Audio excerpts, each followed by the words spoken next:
لودھرا ناروا میں قرآن پاک کی بے حرمتی کے واقعے کے خلاف آج ضلع بھر کے وکلا کی مکمل ہڑتال۔ قرآن پاک کی بے حرمتی کے خلاف شدید الفاظ میں مذمت۔ مزید دیکھتے ہیں ڈاکٹر قادر مبارک بلوچ کی اس رپورٹ میں۔ دین پہ مر مٹنے کا جذبہ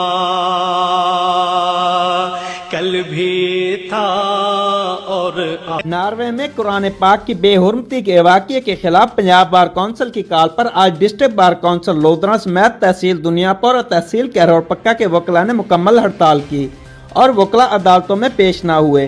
سابق صدر بار ایسوسیشن میاں محمد اکبر ایڈوکیٹ و دیگر وکلا نے قرآن پاک کی بے حرمتی کے خلاف شدید الفاظ میں مذمت کرتے ہوئے کہا کہ ناروے میں یہ جو واقعہ پیش آیا ہے قرآن پاک کی بے حرمتی کا، اس کے خلاف اپنا احتجاج ریکارڈ کرنے کے لیے پوری مسلم امہ کے ساتھ ہیں۔ غیر مسلم قوتیں جو یہ سوچی سمجھی سازش کے تحت آئے روز کو نہ کوئی اس قسم کے واقعات کرتی ہیں، ان کو میسج آنا چاہیے کہ ہمارے جذبات سے نہ کھیلیں۔ مسلمانوں کے جذبات سے کھیلنے کا جو انجام ہے، مسلمان تو مجاہد ہے، وہ مرنے سے نہیں ڈرتے۔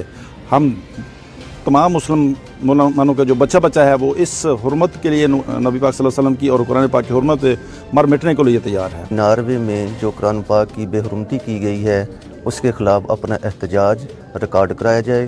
اس معاملے پر تمام امت مسلمہ میں سخت غم و غصہ پایا جاتا ہے کہ اس ملعون کے خلاف سخت سے سخت تادیبی کارروائی کی جائے۔ کیمرہ ٹیم کے ساتھ ڈاکٹر کاظم عباس بلوچ، بیورو چیف راز نیوز لودھرا۔